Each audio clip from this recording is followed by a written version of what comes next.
안녕하세요. 새벽TV 디자인새벽 이무정 대표입니다. 새벽TV 첫 영상이고 이제 첫 에피소드는 저희 인테리어 사기편으로 준비를 했고요. 인테리어 업체들이 좀 대부분 사기꾼이다라는 인식이 많이 강해서 아쉬운 마음도 있고 속상한 마음도 있어요. 개인적으로 인테리어 회사를 운영을 하는 입장으로서 많은 인테리어 업체들을 보는데 정말 양심적이고 잘하시는 분들도 많거든요. 근데 이제 이런 몇몇 인테리어 업체들 때문에 피해 보시는 분들도 많고 이런 인식이 좀 생기지 않았나 속상한 마음에 이런 영상을 준비하게 됐고요.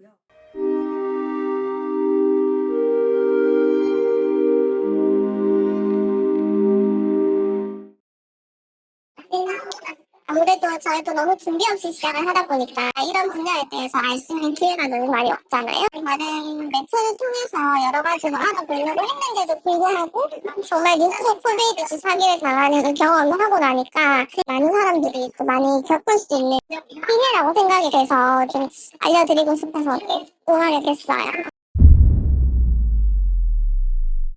좋은 자재를 가지고 한다기보다는 좀 그럴싸하게 가성비 좋게 저희도 그런 게 목적이었어서 저희가 이제 신혼부부다 보니까 아무래도 조금 저렴하게 하고 싶더라고요. 네, 그 어플이 있었어요. 네네. 그 어플에서 이제 추천해주시는 그런 업체들 좀 이렇게 리스트업을 해주시더라고요. 네네.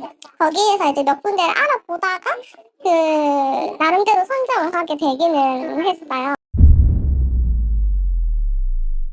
3천만 원대 정도가 이제 일반적인 금액이었다라고 했을 때 그쪽 업체에서는 2,500 이하로 맞춰주겠다.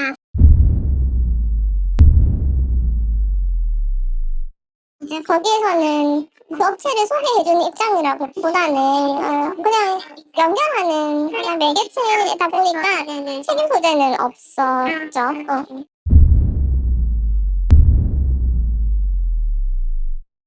기본적으로 간접성 안에서도 그냥 루스톱이 완벽하게 되어 있었고, 그래서 기본적인 견적서라든가 뭐 자재 스펙 그리고 일정표 이런 것들을 이제 기본적으로 제공을 네네 약속 작성을 하셨네요. 자, 영상 들어보시면 일반적으로 공사 일정표 그리고 자재 스펙 뭐 이런 기본적인 것들은 전부 다 받았다고 하셨고요.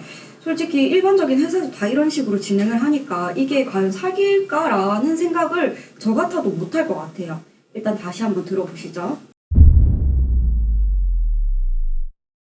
계약을 할 때 10%, 그 다음에 이제 30%, 30%, 30% 해가지고 공사 진행 일정에 따라서 이제 잔금을 지급하는 방식으로 계약을 하긴 했는데 처음에 이제 계약금을 먼저 지불을 하고 나서 공사를 시작하자마자 이제 돈을 요구를 하기 시작했었거든요. 계약서에서도 계약금, 착수금, 중도금, 잔금 이렇게 나눠서 지불을 한다라는 부분도 명확하게 적혀 있었고 실내 건축 법적인 표준 계약서도 다 이행이 돼 있었고 서류상이나 준비된 계약서 등등 그런 부분들에서는 크게 문제가 없었던 걸로 보이고요. 이미 철거가 다 되어 있는 상태고 기간은 이제 계속 가는데 이게 그 자재비가 너무 비싸다. 여기에서 업체에서 수급이 안 된다. 근데 여기에서 업체에서 자재를 공급을 해줘야지 우리가 이제 공사를 시작하는데 우리도 답답하다라는 식으로 저희한테 같은 호소를 하니까 사실은 그 기간이 정해지지 않고 거의 철거 단계에서 거의 대부분의 돈을 다 받아가는. 철거 단계에서 이제 착수금을 주고 그 뒤에는 눈에 보이는 정도로만 공사 진행을 하는 거예요. 주방 쪽 타일하고 화장실 타일 공사를 하더라고요. 그러고 난 다음에 이제 그 중도금을 다시 요구하더라고요. 그때 당시에 이제 공사를 막 진행하고 있는데 사람이 이게 애태우게 하는 거예요. 완전히 철거가 됐고 진행하고 있는 도중에 딱 멈춰버리면 사람 마음이 되게 불편해지거든요. 그러면서 알고서도 이렇게 요구한 대로 돈을 주게 되더라고요.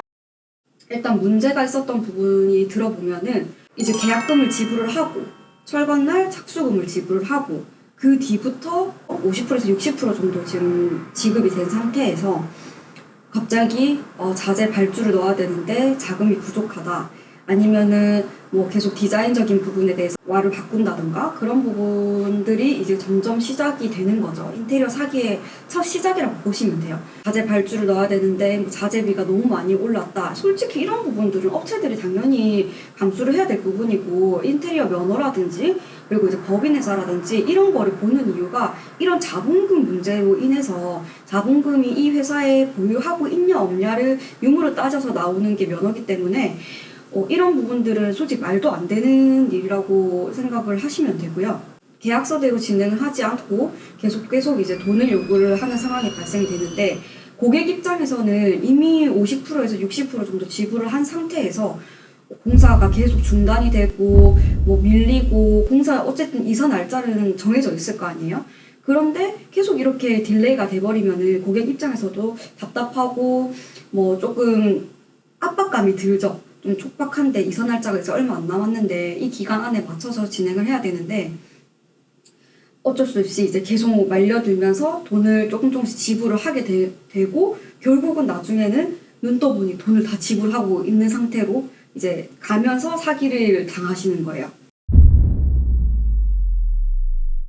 돈 다 지급하고 났습니다. 저희가 처음에 요구했던 그런 인테리어나 디자인에 관련한 것도 체크리스트 그렇게 해드릴 수 없다. 그거는 너무 비싸다. 이런 정도로 할 수밖에 없다.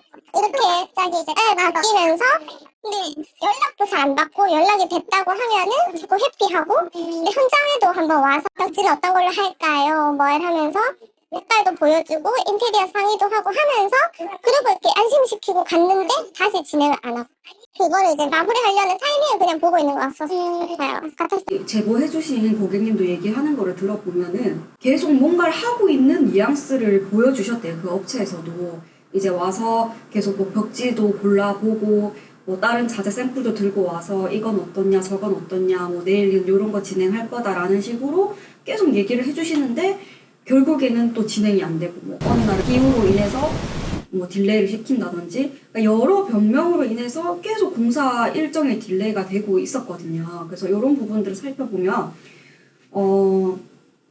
일단 정말 뭐 심한 폭우나 그리고 이제 정말 강한 태풍 이런 것들이 근 몇 년 사이에 사실 오기도 했는데, 이런 것들은 뭐 자재 옮기고 이런 부분 하루 이틀 말고는 어차피 실내 안에서 공사를 하는 거기 때문에 크게 일정에 많은 변동을 차지하진 않아요. 실제로는 돈을 받고 공사를 안 하려고 하는 목적으로 계속 이 핑계 저 핑계 대면서 공사를 딜레이하고 있다는 것밖에는 저는 안 보여집니다.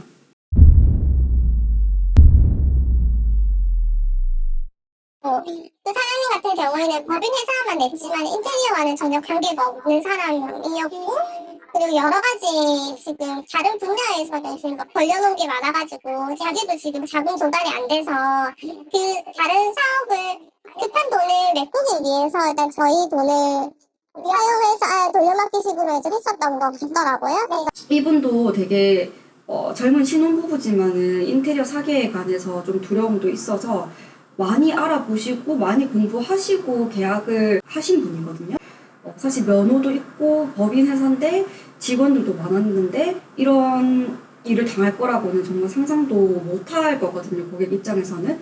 그래서 이 영상을 좀 참고하시면서 딱 알아야 될 거 3가지.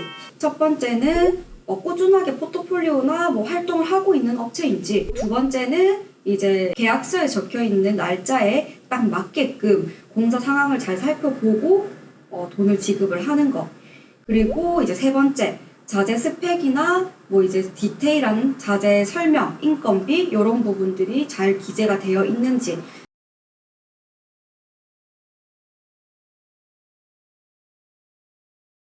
요거 3개만 확인을 하셔도 이런 상황은 피하지 않았을까라는 생각이 좀 들고요. 진짜 많이 속상합니다, 같은 업체로서. 일단 제일 중요한 거는 돈 지급인 것 같아요. 어쨌든 뭐 이사 날짜를 조금 미루더라도 뭐 이런 식으로 뭐 갑자기 이 핑계 저 핑계 대면서 공사 딜레이를 한다던가, 자재비나 이런 부분에 대해서 언급을 하면서 자재비가 올랐다, 인건비가 올랐다. 인건비, 자재비는 매년 상승하는 거예요. 그리고 연말에 저희는 항상 내년에 오를 이제 자재 스펙이라던가 인건비 이런 부분들을 항상 시장 조사를 해서 체크를 해두고요. 그리고 이제 견적서도 처음에 드릴 때 뭐 예를 들어 3, 4개월 전에 미리 견적을 받아 가시는 분들이 계세요. 그런 분들한테는 미리 말씀을 드려요. 한 견적서 유효 기간이 있다. 한 2, 3개월이고 그리고 만약에 이제 연말 11월, 12월에 견적서를 받아 가시는 분들은 내년에 인건비나 자재비가 많이 이제 상승을 할 경우 드물게 그럴 때는 조금 차이가 날 수 있다라고 꼭 언지를 해드리고 있고요.